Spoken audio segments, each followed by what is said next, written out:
on est arrivé à Ouagadougou. Ensuite, on est allé à Bobo-Dioulasso, à Banfora. Ensuite, on est allé à Gawa. Et après, on a mis une semaine pour le faire avant d'aller au village. Et ensuite, on est allé à Dissine. C'est le village. Et quand les gars, c'est juste à côté. Là, on est resté une vingtaine de jours. Après, on a fait Léo et Ouagadougou. Donc, il faut dire que pour commencer, Baladi, le village donc, où on habite, est jumelé avec un village du Burkina Faso qui s'appelle Kornegan. Et donc, on est allé dans ce village. Parce qu'en fait, il y a une femme du village qui est partie au Burkina Faso, donc à ce village, au mois de février dernier. Et donc, qui a parlé avec une association de là-bas. Parce qu'en fait, pour expliquer, il y a donc à Kornegan, et à 2 km de Kornegan, il y a une plus grosse ville qui s'appelle Dissine. Parce qu'à Kornegan, il n'y a vraiment rien. Il n'y a pas l'électricité, il n'y a pas l'eau courante. Et que Dissine, c'est un peu plus évolué. Et donc à Dissine, il y a une association qui s'appelle l'AJC, Association des Jeunes de la Colline, qui fait de la prévention sida déjà là-bas.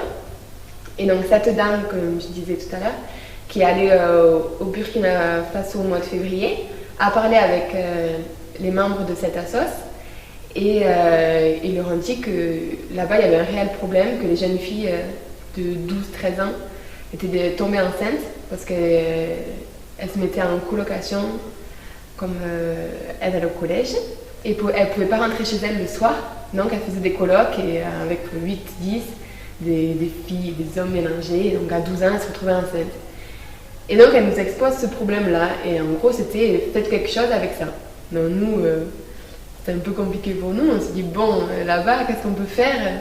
Ça nous intéressait en même temps. Avec l'aide notamment du VIH, le centre Rodez, on s'est formé sur la prévention sida et on a décidé de monter un projet. À la base, on devait faire la prévention avec les jeunes filles du village. Sauf qu'une fois sur le terrain, on s'est rendu compte que tout le monde attendait vraiment de participer à cette intervention. On a changé un peu nos plans, quoi. Notre projet, il a totalement changé. Hein. Donc, notre projet au début, c'était d'aller là-bas et donc avec les jeunes filles, créer une affiche, donc faire de l'intervention, leur parler du sida, tout ça, et faire une affiche avec elles pour qu'elles s'expriment sur ce thème-là. Sauf que donc là-bas, on a parlé avec l'AJC et ils disaient que c'était une bonne idée. On en a parlé au village et eux voulaient aussi cet apport. Donc on a changé totalement nos plans. On a vu avec l'AJC, ce qu'on a fait, c'est qu'on a fait une soirée prévention sida au village de Kornegan.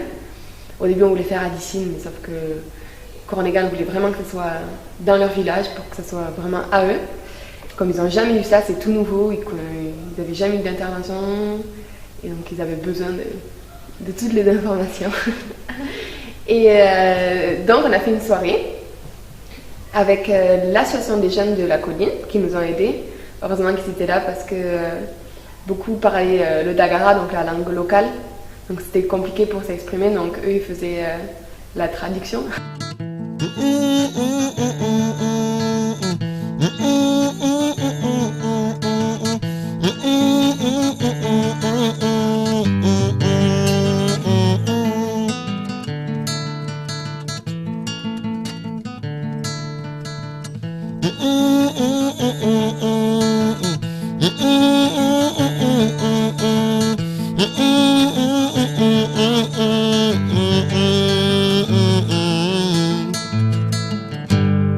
Yemele waza, yemele, yemele waza, yemele waza, yemele, yemele waza, yemele waza, yemele, yemele waza, yemele waza, yemele, yemele waza, yemele waza, yemele.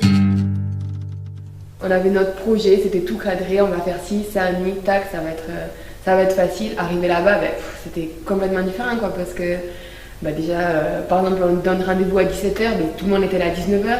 Enfin, c'est pas du tout la même culture. Mais en fait, il y a plusieurs constats, et notamment qu'on ne peut pas se permettre d'arriver là-bas et d'imposer certaines choses, puisque finalement c'est eux qui nous reçoivent et c'est eux qui ont des besoins. Et parfois c'est difficile. Totalement, mais maintenant déjà qu'on connaît un peu plus la culture africaine, on sait que là-bas, si on retourne par exemple au Burkina Faso, on n'aura pas un projet bien structuré comme ça. Il faudra vraiment s'adapter en fonction de la demande, en fonction de la population. Donc c'est sûr qu'on le refera, quoi. C'est quelque chose, peut-être pas le même autour du sida, mais Peut-être pas au Burkina non plus. ouais, mais repartir en ayant un projet comme ça, c'est sûr que c'est vraiment génial. Il n'y a rien à dire, quoi. D'accord, donc aujourd'hui vous organisez une expo. Donc l'aventure continue quelque part. C'est la fin de notre voyage ce soir en fait. C'est ça un peu, on termine en beauté on espère, pour raconter notamment aux gens de Baladi notre récit, notre voyage, ce qui s'est passé. Parce qu'il y a eu un soutien important de la part des gens. Partager. Vous êtes partis à combien? Alors, nous sommes partis à 4, donc Manon et moi, et 2 autres jeunes hommes. Parce qu'on ne sentait pas de partir 2 filles en fait. Même tous les gens de la sauce nous avaient dit mais 2 filles c'est pas possible là-bas. Effectivement vous allez vous faire embêter par les garçons et c'est clair qu'heureusement qu'on avait 2 garçons et nous, il n'y avait pas photo quoi. Ah oui, ils disaient, ouais, pendant la présentation, donc la soirée, les femmes disaient nous on aime ça, parlez-nous vraiment du sida parce que nous au village on pratique beaucoup de rapports. Et non, nous ça nous faisait rigoler, on était là, oulala, qu'est-ce qui se passe? Et le lendemain matin, parce qu'on a distribué un certain nombre de préservatifs, à peu près 500 le soir même, donc à tous les gens qui étaient présents. Et le lendemain, dans les champs, on retrouvait des boîtes de préservatifs utilisés. On était là, bon, là, le soir, ça a dû être une soirée festive au village. On en avait rigolé. D'accord, donc c'est aussi le choc des cultures par rapport aux mœurs qui sont quand même relativement différentes, j'imagine. Ah, ça c'est ça. Puis là-bas, aussi, le problème, c'est par exemple des préservatifs. Ils n'en ont pas à portée de main, ils en utilisent très rarement. Déjà, c'est un peu cher. Et ils disent que c'est pas de la bonne qualité, donc ils n'utilisent pas, c'est pas des Manix. Et donc, non, c'est vrai. Et donc ils n'utilisent pas. Ça sert à rien d'en mettre parce que c'est pas de la bonne qualité. Alors, c'est totalement ridicule. Ça vient du Burkina. Donc. Ouais, il y avait même l'idée que ça transmettait le sida. Ils voulaient vraiment des préservatifs français, quoi. Sinon c'était pas la peine. Donc c'est pour ça qu'ils sont sautés dessus, quoi. La soirée quand on a fait la prévention, mais c'était affolant, quoi. Tout le monde, on pouvait pas gérer ça. Et après on a apporté pas mal de préservatifs et on en a donné à la JC. Pas mal aussi, comme eux déjà ils font des interventions pour qu'ils en distribuent aussi sur les terrains. Donc pour vous, est-ce qu'on peut qualifier votre expérience d'aventure humaine? Ah bah oui. Difficilement autre chose. Ouais. C'était tout bête. On a tellement appris dans ce voyage, ça nous a apporté plein de choses.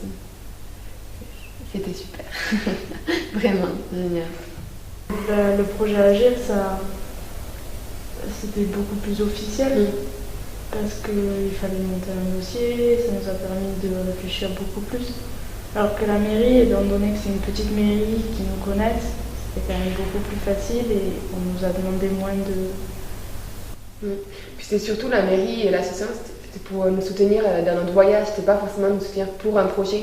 Donc c'est pour ça qu'ils nous ont demandé moins de papiers, de documents pour leur fournir.